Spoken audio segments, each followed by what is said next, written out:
Hello, everybody, and welcome to the Tuesday edition of Video Clips. Hope you had a lovely Memorial Day weekend and didn't eat anything I wouldn't eat.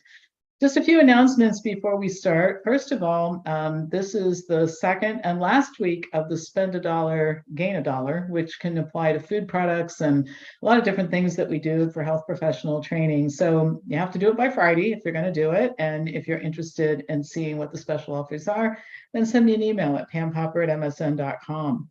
Remember that the Diet Lifestyle Intervention course starts next week, and I have some information that's kind of related to one of the classes in that 15-class series that I'm going to share with you today. Also, I'll mention to you, I've been hearing from some health professionals that want to get into practice quickly.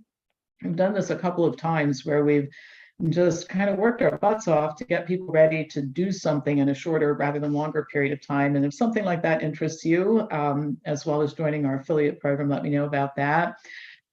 June 2nd is our next free tour of Wellness Forum's resources and a general Q&A with me. You can only do it one time, but if it's free and if you'd like to do that, let me know.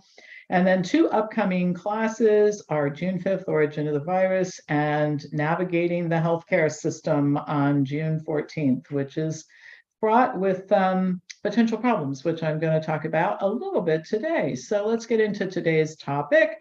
And basically, I'll start with this. In 1986, the FDA approved the first PSA screening test for the purpose of monitoring disease progression in men being treated for prostate cancer.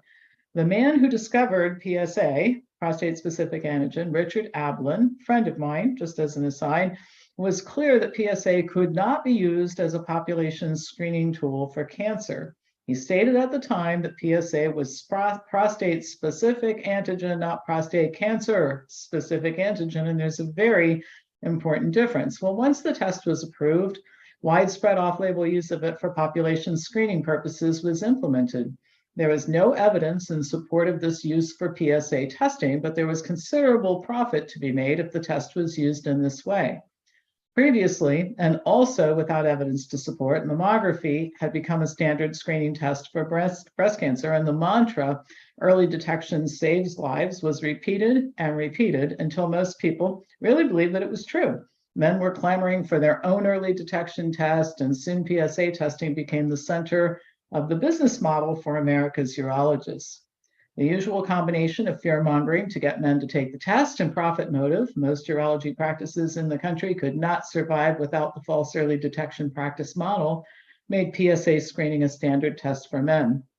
The age at which the disease mongering started was adjusted downward, and so with it was the percentage of men who benefited.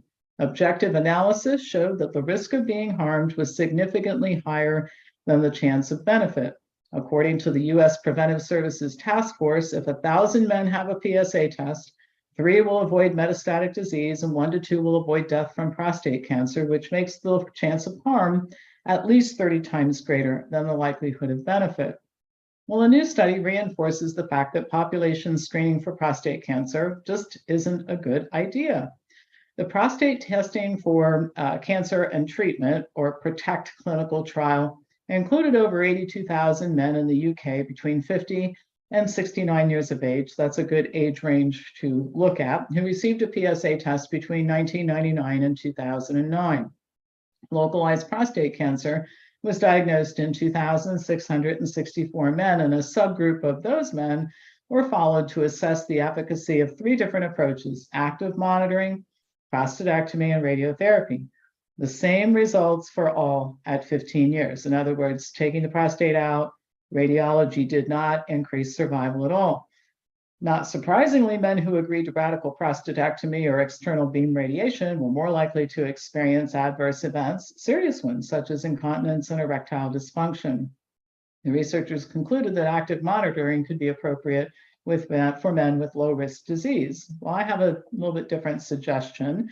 Early detection does not save lives, with one important exception: that's cervical cancer screening with Pap tests. So how about we stop lying to the public about it so that people will pay attention to what does prevent death from cancer: healthy diet and lifestyle habits. Not nearly as profitable, but a whole lot more honest. And I get this question when I talk about screening tests all the time. Well, what am I supposed to do?